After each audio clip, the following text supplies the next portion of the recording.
I woke from a splitting headache to find a fat, greasy face looming over me. That was Derek, my stepmother's cousin. He thought he had won.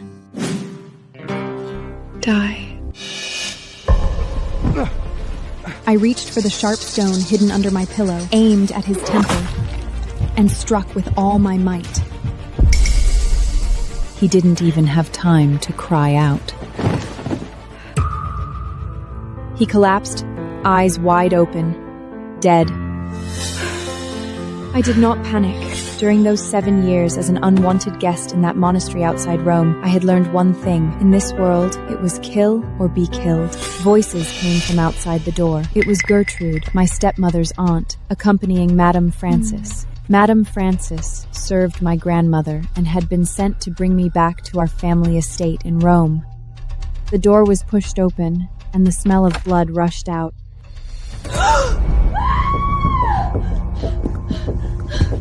My son! What happened to you? Gertrude, what is the meaning of this?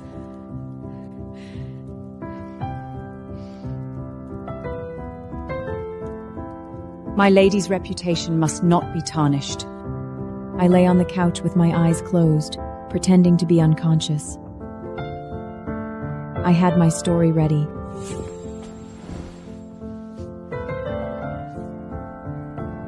The maid Leon, who knew medicine, checked my condition, and her face changed instantly.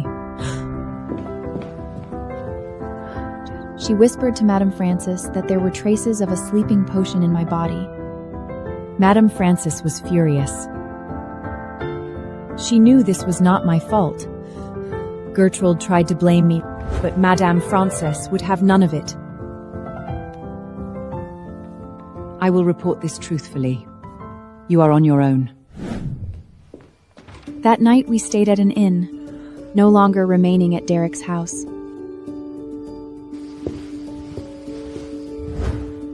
Lying on the soft bed at the inn, I was very satisfied with how the day had turned out. Derek was dead, I had gotten away clean, and the White family would not dare touch me. I was about to fall asleep when the window suddenly made a soft sound. A gust of cold wind, thick with the smell of blood, rushed toward me. A dagger pressed against my neck. Don't move. His eyes were sharp as an eagle's, watching me like a predator watching its prey. He was wounded, and someone was chasing him. I thought about calling for help, but the glint of the dagger made me think twice.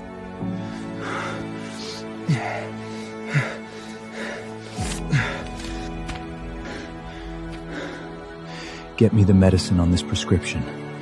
Don't let anyone find out. I took the prescription but did not move. You have the scent of feathergrass on you. Without an antidote, your prescription is useless. He looked at me again. I knew he was suspicious.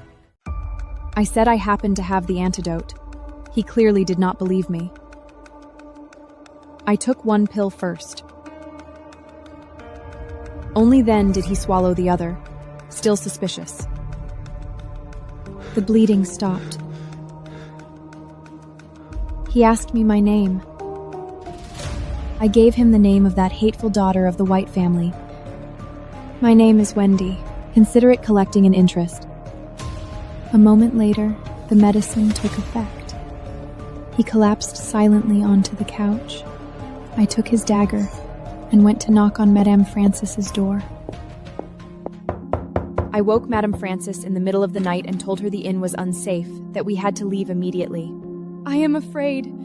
Every time I close my eyes, I see Derek's bloody face. Madame Francis softened.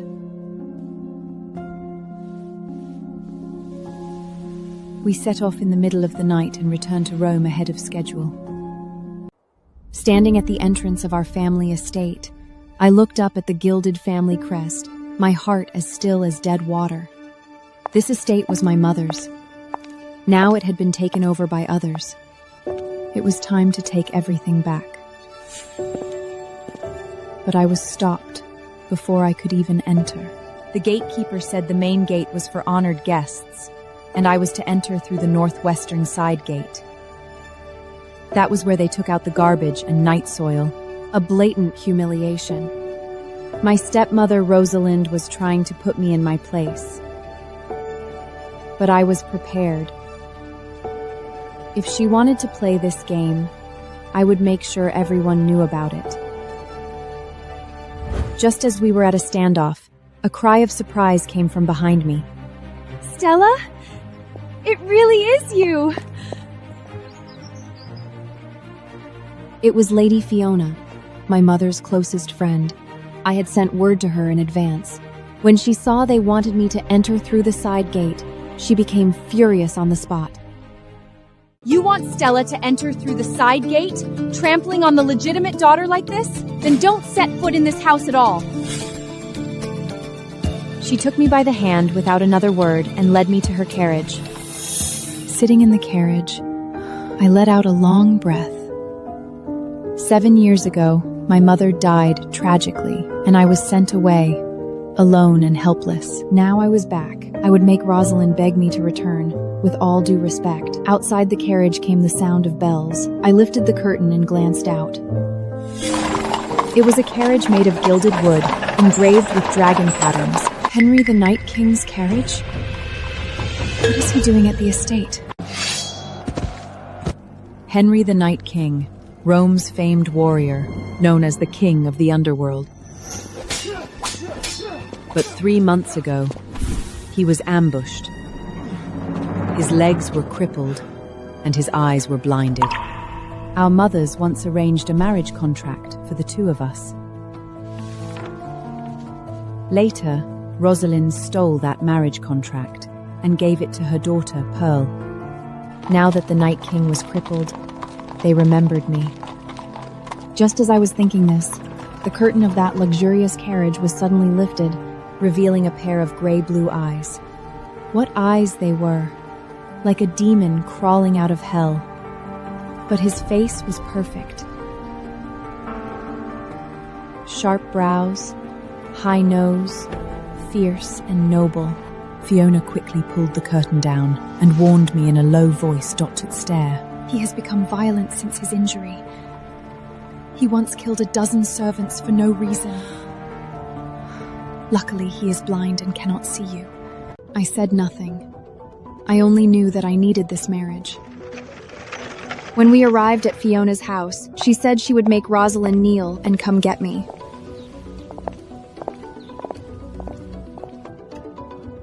Sure enough, not long after, the Grand Chamberlain's estate sent someone.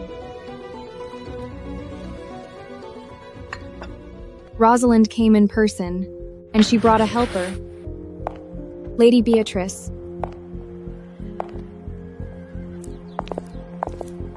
Fiona and Lady Beatrice were sworn enemies.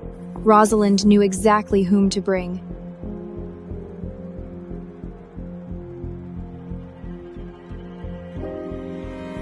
But I was not worried. I had Fiona, and I had my own cards to play. In the front hall, Rosalind put on the act of a loving mother. Stella, don't be stubborn. Come home with me.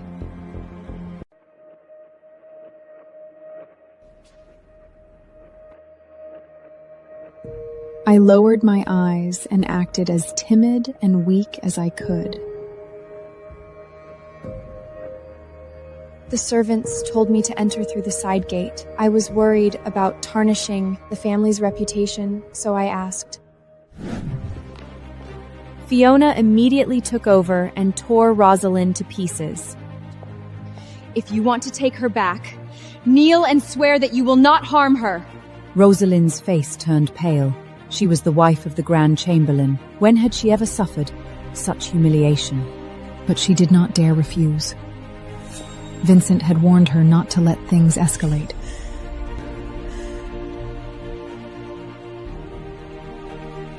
She knelt. Lady Fiona, I sincerely wish to take Stella home.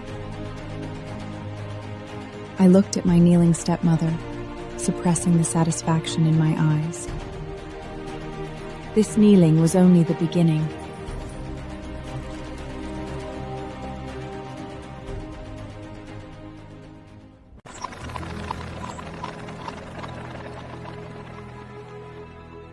I went back to the estate with her, but I made one condition. I bought 2 new maids, Susan and Holly. Back at the estate, I met all my family, Pearl, Rosalind's biological daughter, 1 year younger than me, and the twins Sophia and Serena, and a little son named Daniel, and an adopted son, Sirius. He worked in the city patrol and rarely came home. They did not bother to hide their hostility. I did not care.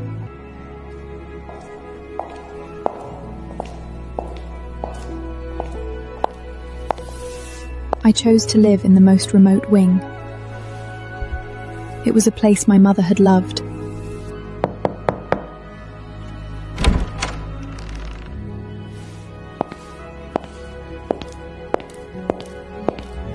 That night, Vincent summoned me to his study.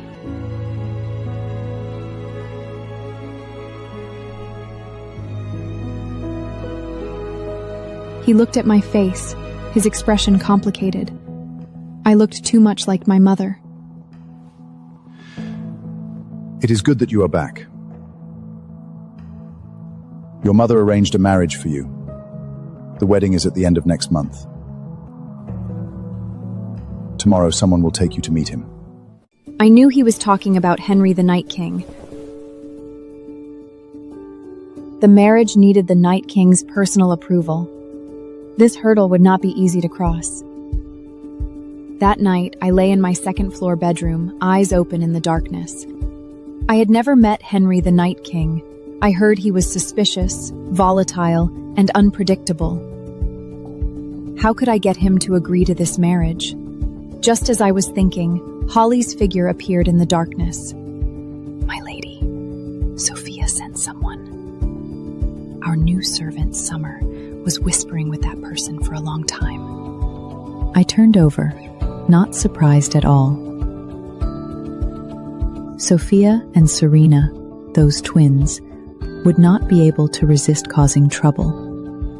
Just as I was drifting off to sleep, a soft sound came to my ears.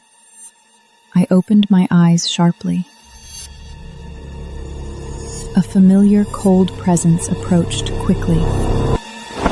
The moment the bed curtains were lifted, a long sword was pressed against my neck. Black clothes, black mask. Only his star-like eyes visible, their meaning unclear.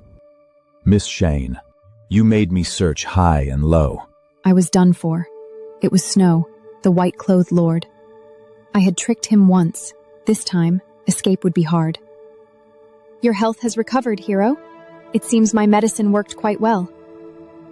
You mean the sleeping potion you gave me? Yes, it was quite useful.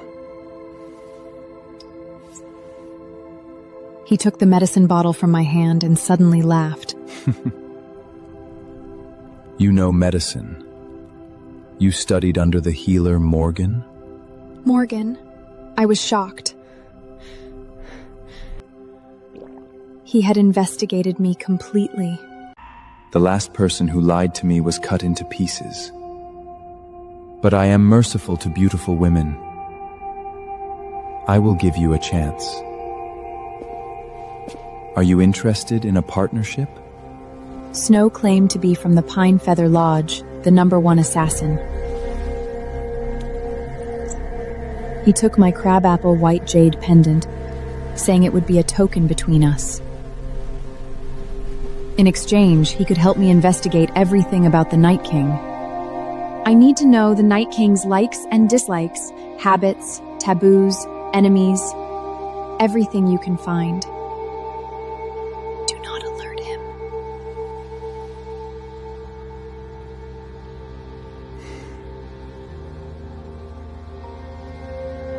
No problem. I did not know why he was helping me, but for now I had no room to refuse.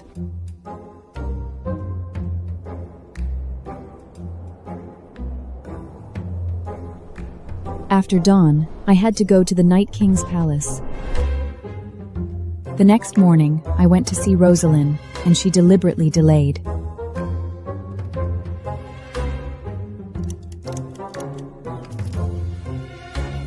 She dawdled until nearly noon before we set out, and she brought the twins along.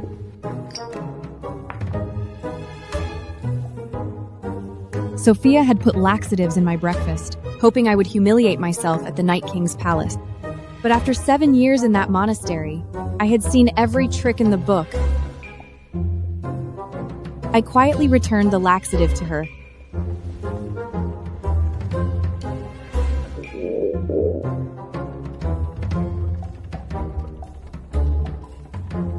In the carriage, she could not sit still, and her stomach made gurgling sounds.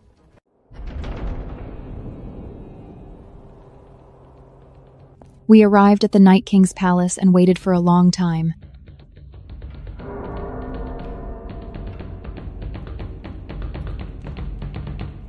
Sophia finally could not hold it any longer, and soiled herself right in the corridor.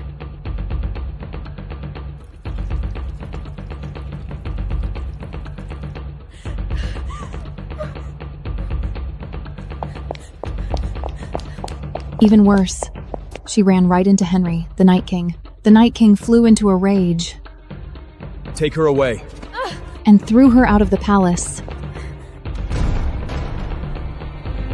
Rosalind slunk away with her people. But the Night King kept me behind. The king wishes to see you. My heart raced. He did not know what I had done, but I could not show any weakness. In the small hall, a warm stove burned and incense curled in the air. I realized the incense contained a sleeping potion. Susan had already collapsed, but I did not. The antidote my master had given me worked. With the sound of rolling wheels, a figure dressed in white appeared before me. So white robes, white fox fur, and a face more handsome than any ordinary man. Except for those grey-blue eyes, which were terrifying. He could not see me, but the people around him could. I bowed properly, not daring to be the least bit presumptuous. Miss Sheng, are you not afraid of me?